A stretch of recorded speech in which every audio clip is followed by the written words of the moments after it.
Berpikir kritis adalah konsep yang sangat akrab, sangat mudah digunakan, dan bahkan sering orang kaitkan berpikir kritis itu dengan kecerdasan.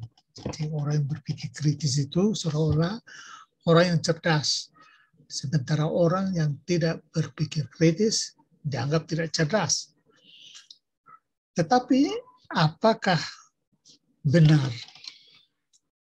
Kalau Anda mengikuti diskusi-diskusi publik maupun diskusi-diskusi di kafe kampus, ya, akan mudah kita ketahui bahwa orang salah atau mudah menggunakan kata kritis, tetapi sesungguhnya salah memahaminya. Riset yang dilakukan terutama di Sonoma University oleh Richard Powell dan Linda Elder, oleh Center for Critical Thinking, menemukan bahwa banyak salah paham berkaitan dengan berpikir kritis. Bahkan oleh para profesor sekalipun. Maka ada yang menyamakan berpikir kritis itu dengan fault finding. Jadi seolah-olah orang kritis itu kalau mudah menemukan kesalahan orang lain, mudah menemukan negativitas orang lain, mudah menyerang orang dengan argumen-argumen, lalu mempermalukan orang lain. Ada juga yang memahami berpikir kritis itu sebagai kemampuan untuk menjungkir-balikan nalar, menjungkir-balikan logika sedemikian rupa sehingga orang tidak bisa mengikutinya. Lalu dianggap itu sebagai bentuk kritis. Ada juga yang menyamakan berpikir kritis sebagai ketidakmauan untuk mendengar orang lain, ketidakmauan untuk mengikuti orang lain. Jadi selalu saya mencari jalan untuk tidak mempercayai orang lain. Nah, semua itu menunjukkan kesalahpahaman terkait dengan berpikir kritis. Berpikir kritis memiliki kriteria dan standarnya.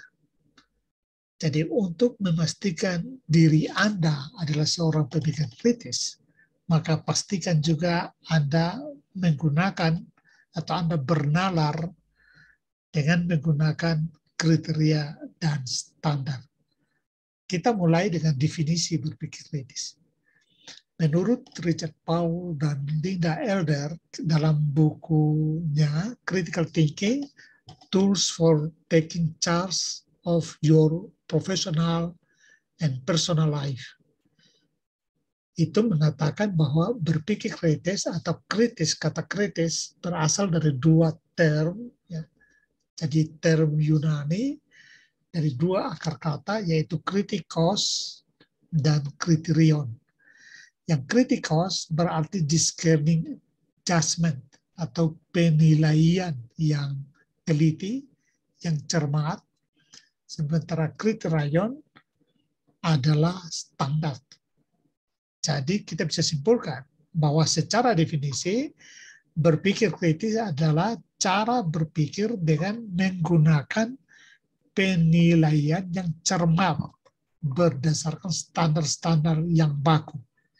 Ada dua kata kunci ya, penilaian yang cermat dan standar baku, atau kriterion dan kritikos. Saya sebut dengan kriteria dan standar. Nah, mari kita lihat lebih jauh bagaimana standar dan kriteria itu. Pertama kita harus, saya ingin memulai ya, memberikan gambaran tentang bangunan. Karena penalaran itu juga adalah bangunan, kita sebut dengan bangunan penalaran.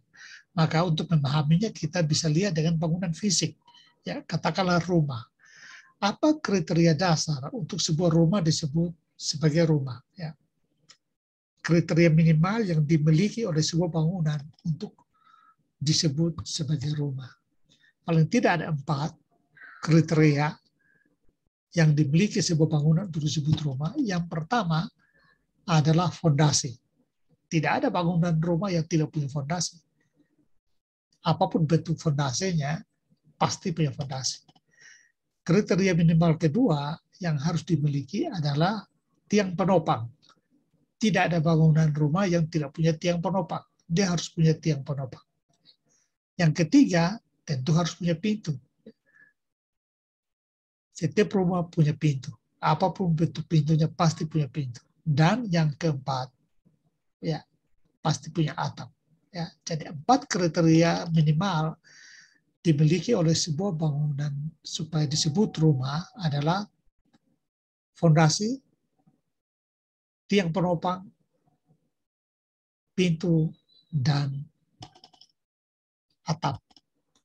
Lalu yang berikut standar kualitas. Standar kualitas ini tentu harus dilihat pada setiap kriteria tadi. Misalnya, ya, fondasi itu standar apa? Standar kualitasnya apa? Beton, batu kali atau batu gunung, bisa juga fondasi tanah, ya, dan seterusnya, ya. Tapi harus tentu ada standar kualitasnya dari kriteria fondasinya. Mungkin saja tanah, tetapi tentu tanah pun punya standar juga, ya. Tanah yang tentu solid, ya, alot, bukan tanah yang mudah bergerak, bukan pasir misalnya, ya. Lalu tiang penopang. Tiang penopang itu tentu butuh standar, ya, standar kualitas. Apakah tiang bambu, kayu hitam, beton, atau apa, ya. Tapi pasti punya standar. Bahkan beton pun ukuran campurannya juga dihitung, ya, untuk menjamin kualitasnya. Pintu juga punya kualitas tertentu, standar kualitas tertentu, ya. Maksudnya pintu juga punya standar kualitas tertentu. Demikian juga atap. Ya, apakah kualitas standar atapnya itu adalah baja ringan, misalnya, atau kayu, atau bambu, atau apa. Ya. Tapi yang pasti adalah setiap kriteria memiliki standar kualitas. Dan yang ketiga adalah standar etika, standar estetika, atau standar kemanfaatan. Ya, bagaimana mendefinisikan rumah, sebuah rumah, ya. Kita bilang rumah itu tempat untuk berbagi kasih, tempat untuk ada istilah rumahku adalah istanaku, ya. Rumah itu tempat untuk memperbanyak generasi. Rumah itu tempat yang nyaman untuk dihuni, indah, dan segala hal yang kita gambarkan sebagai layak bagusnya sebuah rumah. Karena kita tahu banyak rumah yang besar, mewah, tetapi tidak bisa dihuni. Orang-orangnya bentrok satu dengan lain, lalu meninggalkan rumah itu tidak ditinggali. Nah, bagaimana dengan bangunan penalaran? Ya. Kalau tadi bangunan rumah, sekarang kita lihat dalam bangunan penalaran. Dalam bangunan penalaran juga ada 3 standar. Ya, standar yang pertama adalah standar kriteria dasar atau elemen pokok atau unsur dasar, unsur pokok yang kita sebut dengan elemen penalaran. Lalu standar yang kedua adalah standar intelektual, ya, atau standar kualitas. Dan yang ketiga adalah standar sikap. Nah, mari kita lihat bagaimana saling hubung di antara ketiga standar ini. Kita lihat, ya, di standar yang pertama yang berkaitan dengan kriteria dasar atau elemen pokok. Ya, kalau tadi di rumah ada 4, ya, maka dalam bangunan penalaran kritis atau bangunan berpikir kritis ada 8 standar. Yang pertama, purpose. Orang tidak bisa bernalar entah lewat komunikasi verbal maupun tulisan tanpa purpose, tanpa tujuan.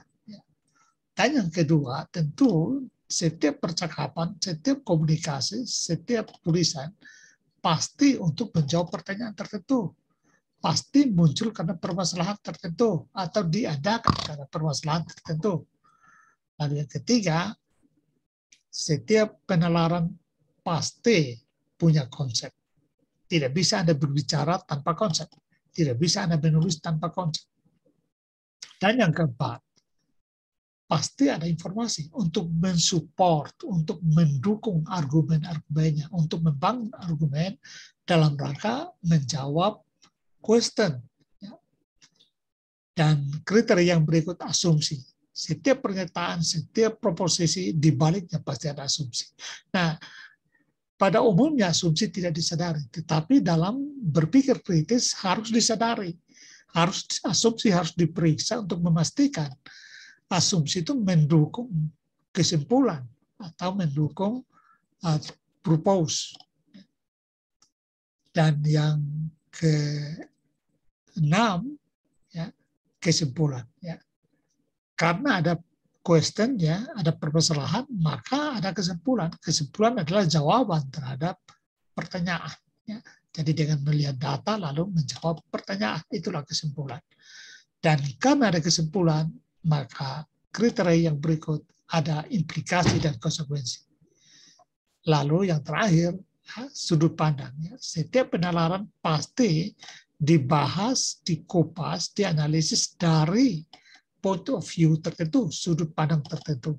Inilah 8 kriteria dasar dari penalaran. Jadi sebuah penalaran dianggap kritis kalau memiliki 8 kriteria dasar ini. Nah, kriteria-kriteria dasar ini harus menerapkan standar kualitasnya yang kita sebut dengan standar intelektual. Tentu masing-masing kriteria memiliki jenis standarnya sendiri, ya, standar kualitasnya sendiri. Nah, standar-standar kualitas itu adalah, ya, antara lain, ya, jadi bisa lebih dari ini. Ya. Kejelasan atau clarity, ketepatan, akurasi dan presisi, ya, lalu relevansi, kelogisan, aktualitas, kecukupan, kedalaman atau depth, ya, keluasan atau breadth, signifikansi, dan keadilan. Ya. Jadi kriteria-kriteria penalaran harus menerapkan standar-standar kualitas atau standar-standar intelektual dalam rangka membangun standar sikap, ya, yang oleh Richard Paul disebut dengan wisdom atau kebajikan intelektual, ya, atau intellectual virtus.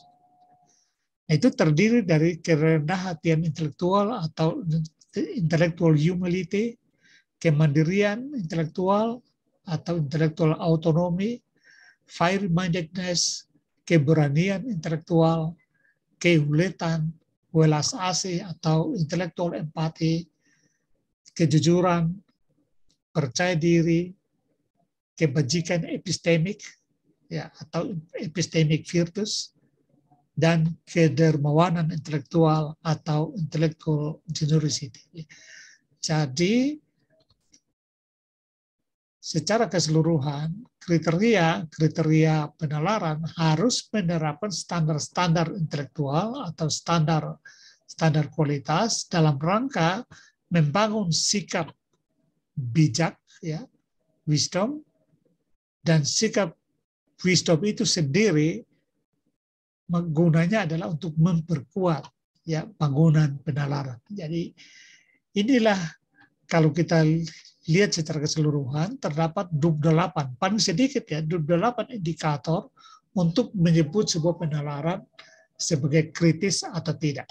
Artinya ketika Anda presentasi atau Anda menulis, untuk mengukur apakah presentasi Anda itu atau tulisan Anda itu kritis atau tidak, itu bisa diakses dengan menggunakan 28 indikator ini sebagai alat ukur. Ya. Jadi kalau tidak terpenuhi, itu berarti kualitas kekritisan Anda tidak kuat. Ya. Jadi ukurannya kemudian hanya kuat atau tidak, critical thinkingnya kuat atau tidak, ya. Weak critical thinkers atau strong critical thinkers. Makin terpenuhi, maka dia tergolong sebagai strong critical thinkers. makin lemah dia akan menjadi weak critical thinkers. Kira-kira Anda di mana nih? Anda termasuk strong critical thinkers atau weak critical thinkers? Demikian dan semoga bermanfaat. Terima kasih.